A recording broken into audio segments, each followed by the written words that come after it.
from the commissioner. And Commissioner, just to let you know, when I guess your feet hit the ground in 1978, I was a high school senior, and okay, but no, I was a high school senior, and it was really interesting during my high school times, the role that I had with the police, and I actually had a role with the police every single day for 2 years. I happened to be in high school during busing. I happened to have been firebombed out of my house by my best friend in 1976, and I refused from leaving East Boston and moved to the South End that I was going to catch a bus somewhere else. So I took public transportation from South End to the old Dover station at State Street, hitting Maverick, and every time I hit Maverick, there was a police officer that was actually there to escort me, and the actually captain of that precinct was Captain, at that time, Mickey Roach, who became then the police commissioner. And I remember Mickey Roach at that time too, because he was one of those, I remember one of those crazy guys that during a tough time of busing was really doing a lot of work and really trying to bring folks in East Boston, the black and the whites, really together. And what was really fascinating at that time, when folks were asking, what did you want to be when you grow up, besides being a comedian? So if I make someone laugh during this evening, I may think back. But also was a police officer, because at that time I really could see the role that police could play in really diffusing issues in the city. It's really interesting. The one thing that I will do is I want to take a quick commercial and just to let you know that we're lucky. As Paul, had a chance to really talk about the work of Bill Bratton, and I had the privilege of meeting Bill Bratton many years ago. Matter of fact, I knew his first wife, who grew up in East Boston, but also had the privilege when I was doing the street worker program in the early 90s, when Bill Bratton was appointed the commissioner of police, that his work with the street workers, I can tell you, was just legendary. We can't talk about Bill Bratton and his work, but I can honestly tell you it's a privilege in Boston that we have one of the finest police commissioners in the country, in Ed Davis. And what Ed Davis doesn't do is he doesn't, talk a lot about himself. But one of the initiatives I'll talk about a little bit later is around our initiative called Street Safe. And part of that came when Ed Davis reached out to Paul Grogan and I. And, to be honest with you, we went to the Four Seasons. I didn't tell anyone my first time for breakfast.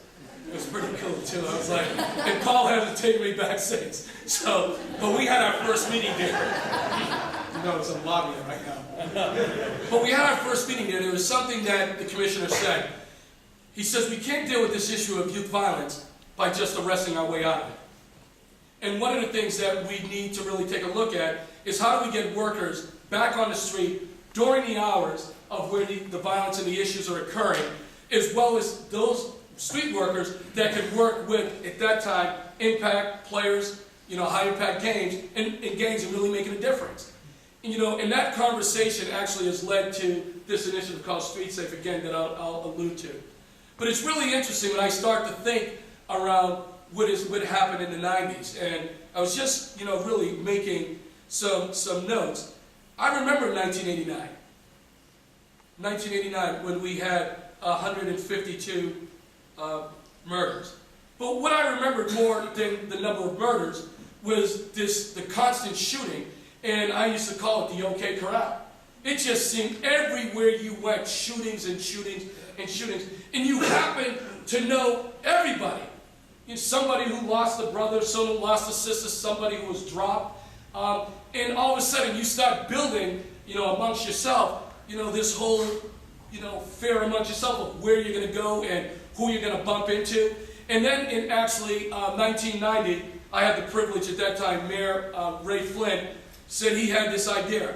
We needed to do something based on a program that was in Boston, the old Youth Activities Commission, which was YAC, a lot of folks at the Yankees that were around, that actually had workers out on the street, doing work in communities, working in playgrounds. I don't know if I'm going to age myself, folks in Boston, when you're a kid, the old summer thing, when they had the summer thing, the movie nights at the park. Those were the old YAC folks that were doing all of those activities and events. And my YAC person I remember as a teenager was Diane Mosca, who was doing all this work. And we didn't know she was a YAC. All we knew is that Diane Mosca was running programs and having activities that were going on, and in partnership with, at that time, the local police. But what Mayor Flynn was talking about at that time was, we have to do something. And, we had some ideas. I was like, great, I accept the job. The interesting thing was that I had a chance, I flew out to Chicago, and at that time, the head of the Chicago Housing Authority, Vince Lane, I wanted to go out and visit Robert Taylor Homes. And he was going to take me out. He was again, head of the public housing, and we're going to go visit Robert Taylor Homes. So we're getting ready to go, and all of a sudden, he just said, here. I was like, here. I had to put on a vest. And all of a sudden, we were escorted by a couple of police officers walking through Robert Taylor Homes. Now, I don't know if you're from Chicago and you see Robert Taylor Homes. Boston, at that time, had 52,000 residents that lived in public housing. Robert Taylor Homes was the equivalent of from City Hall to Jamaica Plain, almost 6 miles of high-rises, and 60,000 people lived in that housing development. 60,000 in that housing development, and you're thinking about 52,000 across the whole city of Boston. So we actually went through Robert Taylor Homes, and there's been many books around a lot of issues that are out there, the Gangster Disciples, and had a chance to not really interview, I'm not going to lie, talk to a few of the brothers that were out there.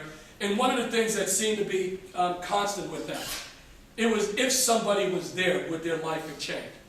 If somebody was there. I had a chance to go to Washington, D.C., and I had a chance to meet a group that's still pretty active in D.C. called the Alliance of Concerned Black Men. And this organization got started. These guys used to be old-time gangbangers, did their thing, served their time. They bumped into each other one day at a barbershop, and they were talking about the old days and that they were part of the problem and what could they do to help address the issues that are occurring now, in particular at that time in Anacostia.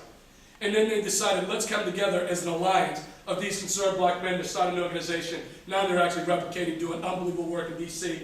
and around the country. But a consistency with those guys, too, is if somebody was there. So when we came back to Boston, one of the things that we realized we needed to do was to do and start a program where somebody was there. We launched this initiative called the Street Workers. Oh my God, I felt bad for my first set of street workers. Because folks couldn't tell the difference in terms of name. They thought we were street walkers. Street workers, street walkers. And people are always confused when I talk about the street workers. Why are you highlighting what you do? And it was really interesting that we actually had to put a cadre and a crew that was out there doing this work in the early 90s. But I also think about the early 90s, and I think about some of the craziness and some of the success. Some of the craziness is, I still have a black suit at home. And I actually don't take it out. I have a black suit at home that has the obituaries of 52 kids I personally knew that was shot and killed in 2 years. 52. Matter of fact, one of the workers we just hired for our Street Safe initiative, his name, I just call him Mr. Dunn. His nephew was actually shot and killed probably 15 feet away from us going back in 1992 when his nephew actually, one of his friends got shot and killed and his nephew wanted to go and retaliate. Someone actually heard him and shot him. And I won't tell you what he went through, but he got released about 7, 8 years ago and he turned his life around. But I also think, as the commissioner, as Paul has alluded to, there was a lot of great work. There was a lot of great work happening in the 90s. I'd be lying to you if I said we had some plan and some strategy and we're in the room figuring things out. We didn't realize that Will or Victor Morales in Eggleston Square was one day going to pull out a BB gun and point it at a police officer, and the police officer had to do what he did, and Victor Morales got shot and killed. Some folks may remember that in the early 90s, a big shooting in Eggleston Square. All of a sudden, there was a lot of work done with that group that was called the X-Men. And the late Father Jack Roussan, whose name is up there if you ever go above the Y, MCA as well as ESAC out in Eggleston, was a leader in terms of organizing folks and really bringing the gang, the X-Men, together with the police department and others to figure out what the heck we can do to solve this issue. There was a gang called the Corbett Street Gang.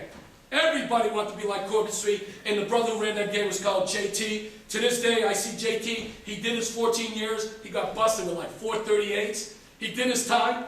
Now JT is doing a lot of great work in the Morningstar Baptist Church. But JT was the George Steinbrenner of the gangs. They were the biggest, and they were the baddest. And at that time, most folks wanted to be like those guys. And there was a time in the early 90s, all the gangs kind of dressed alike. Now then, I think after a while they got kind of hip. If we're all dressing like, the police actually know what we look like. So maybe we need to take this stuff off. So at that time, there was the Corbett Street. There were the Trailblazers in Orchard Park. There were the Hornets at Mass Ave and Tremont Street. There were the Villa Victoria, the Plaza Boys in the South End. You know, there were just these gangs that were up. We used to have the rivalry between the ethnic gangs. We had the Villa Boys fighting the Mozart Boys in Jamaica Plain, fighting actually Goya, Get On Your Ass, in Mission Hill, who were fighting the X-Men. And then as these guys got organized, they were saying, heck, we can do something, become even bigger, and that's when the Latin Kings came to town. A young man named Hector Galaza actually helped to bring the Latin Kings here, and Hector Galaza ended up doing some time and really served his time. Hector Galaza, 3 years ago, got a great award from the Mission Hill Chamber of Commerce as the Volunteer of the Year in Mission Hill. Hector Galaza is now the Pied Piper, working out at Tobin Community Center, has turned his life around, one of the best youth workers out there. The role of the ministers. The role of the ministers. I don't know if anyone read the story of Boston Miracle. There's like this story that's a funny part. In the Boston Miracle, it talks about a meeting that the ministers were having. And if you read the story, it says somebody came in and interrupted the meeting and called the ministers out. That was me.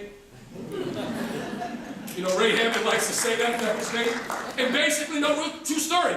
The ministers were meeting, and I just walked in and says, why do you guys open your door on Sundays, but you don't open your doors during the rest of the week to serve the young people outside your doors? True story. There was a pause. Ray Hammond, Bruce Wall, Reverend Jeffrey Brown, and Gene Rivers were like, okay, so what should we do? And one of the first things we said is, you should become street workers. True story. The first 4 months, those 4 ministers actually partnered with our street workers, did roll call, and were assigned. And actually, Ray Hammond will tell you he was assigned to Academy Homes.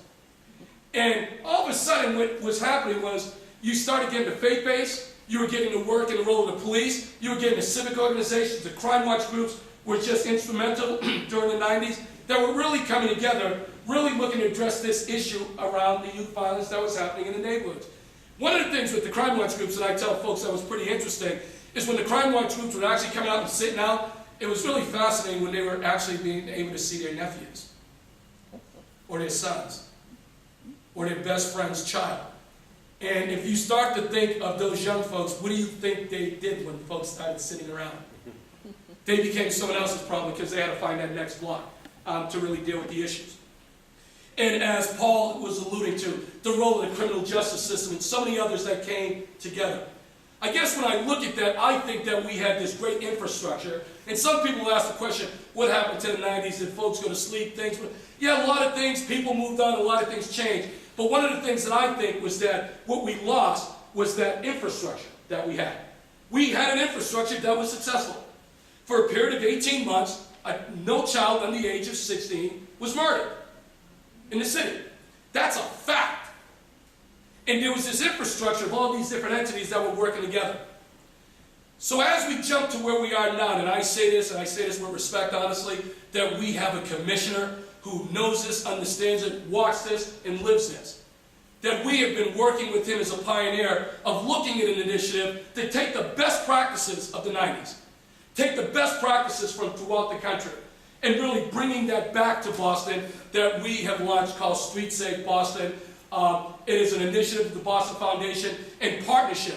And let me tell you something, when I say partnership with the Boston Police Department, where Commissioner Davis brought us all in to meet with his command staff, we are working directly with the gang unit, and we're working directly with the precinct captains in terms of our deployment strategy. The Boston Public Health Commission is providing all of our training, intense training. None of our workers will actually get out on the street unless they go through 62 hours of training. We're partnering with Boston Centers for Youth and Families and others. But what we realize, if we're going to make a difference, we want to take a best of a model called street workers. And again, we were listening, Commissioner. Putting workers out on the streets between the hours of 4 and 12, areas that the police department has identified as hotspots, putting these workers in those areas and ensuring that we were going to be working directly with those gangs and high-impact players. And we knew we had to have the best of the best street workers to do that, so guess who we hired? We hired the best of those guys that were running the gangs and running the streets in the 80s and the 90s. Corey was not, the criminal offender record was not going to be an issue that was going to hold us back. And to make sure that we had the right people, actually the commissioner gave us one of his top superintendents as well as one of his deputies that were part of the interview process. Honestly, we had to make sure we didn't hire somebody that had something kind of pending. Seriously, you kind of lose respect from the police. But it was critically important. And I would say if you ever get a chance to meet them, they are the best of the best. But we realized we had to hire these folks, train them, put them out in the hours. I didn't tell Paul Grogan this. We've had them out there 5 nights a week during tough times. December 1st, our workers will be out there 7 nights a week. 7 nights a week. You know, crime doesn't have like a day or 10. If they did, like, we can put everything, you know, there. And that's exciting with us because we are in partnership again with the gang unit. But the new aspect of Street Safe that, you know, we're looking at that hasn't been really tried yet. Paul Grogan and I spent some time in Chicago. I went to visit a program in Baltimore, visit a program in Philadelphia. A lot of them is stop the shooting. But where is the service component? So we're adding a new element called the service delivery model, realizing to really address this 1%. And folks, when we say who we're working with, the 1%, these are the folks that have been identified as gang involved, gang affiliate, and folks who have that track record of being engaged in criminal activities. That's who we're focusing on. And we're focusing on 1.5 square miles, the Blue Hill Ave spine. We know who they are, we know where they are, we know what time. So once this great street work will infiltrate those young folks, what do you have to offer? So we realize a lot of these folks are dealing with issues around trauma, anger, mental health issues. A lot of these folks, because when you have a Corey, it's a death sentence, can't get housing, can't get jobs. A lot of folks also need their GED or ESL. So what we're doing is putting a service wraparound model. But also while we're doing that, we have to shift the culture of a nonprofit sector that hasn't conditionally or traditionally worked with this population. So just to let some of you know, when you hear some folks say we work with all young folks, it's not all true. This 1% we're talking about aren't the folks that walk in the clubs, the Ys, the community centers. These are the folks that are on the blocks, on the corners, at the playgrounds. So part of our work is to work and target strategic organizations that are willing to open up their services and providing resources for this population. If it's not during their traditional 9 to 5 hours, it's for us to offer GED, job training, and others. If it's at 8 or 9 or 10 o'clock at night, folks, that's what we're doing. The other thing we realize, the easiest way to stop a bullet is a job. The easiest way to stop a bullet is a job. So we're making a major investment in soft and hard skill training. Soft skills, pick your pants up, put your hat on straight, shake your hand, look somebody in the eye, and making sure that they have that skill set. And then the hard skills is around a skill, you know, for maybe an entry-level job that may exist. Now, I'm not going to lie to you, it's going to take courageous leaders to actually provide Corey-friendly jobs.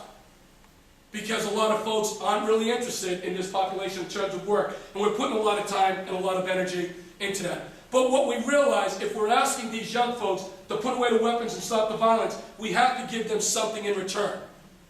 And that's why it's critical, the partnerships we have with the community-based organizations, the police department, public health, and others. What we can't do this time is we can't start again. Because we talked about the 90s, and the Boston Miracle was the 90s. Now we're leaping, we're 2009. We have to build a model that will sustain itself for the next 20, 25, 30 years. We can't afford to start again. We can't afford to lose another generation of young folks. Now I'll tell you data you know.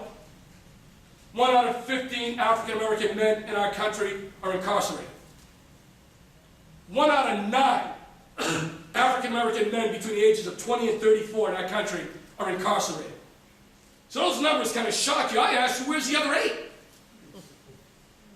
Because the dropout rate tells you they're not finishing school. If they're not finishing school, you know they're not finishing college. Again, remember, more young folks go to funeral homes for wakes or churches, you know, for funerals than walk across the college campus. More young folks know someone who's been shot or killed than have graduated college. What is wrong with that picture? This is the work that we're looking to do by putting Street Safe together. Again, to focus on the 1%, target area, partnerships, street workers out there, a wraparound service delivery to work with the police department in partnership in terms of helping to reduce the incident of violence. It is going to take a lot of work, but let me just let everybody else know, I don't let you off the hook. Our city, our problem. How many folks here, honestly, can we do honest? Can we do some truth telling? Can we do truth telling? Yeah. How many folks, if you come even tonight here, or if you've gone to ballet or the symphony or the Red Sox or something, that you think really critically of how you're going to drive to the city or where you're going to park, or are you driving to a safe neighborhood? Has anyone ever thought that when you come in the city? Show of hands. I see a couple of folks doing that little show of hands. So I'm saying that I see a lot of hands. I see a lot of hands. Which means, folks, you shouldn't have to worry about that, right? As a young person, you shouldn't have to worry about feeling safe walking down the street, walking to and from school. That parents all of a sudden aren't letting their children go out in the playground to play, and we're wondering why some of our kids are getting a little heavy. Seriously.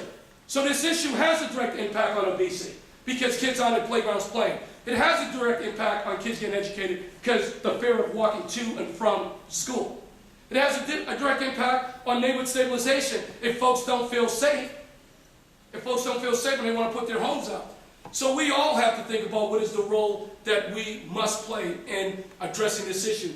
Because this issue of gang violence also has a major impact and effect on some of the other social issues that are facing our communities. So this is the work we're looking to do. I love this work. I'm passionate. Like I said, she's smiling. Good. And I guess I say it lastly, I know this personally. In 2006, I was actually heading back to my office when I was working in the mayor's office. And I got caught up between gunfire. Right on Tremont Street at 345. My car got shut up 10 times while I was in it. And I didn't get hit. I don't know why, but I didn't get hit. All I remember was the role that the police came checking in, and I kept telling everyone, I'm all right, I'm all right. And the interesting thing was that folks told me, Robert, this is traumatic. It's going to hit you. I had no idea because I've never been shot at. I can tell you, that night when I went to bed, I could actually see the bullets going through in slow motion. I never actually saw them when it happened.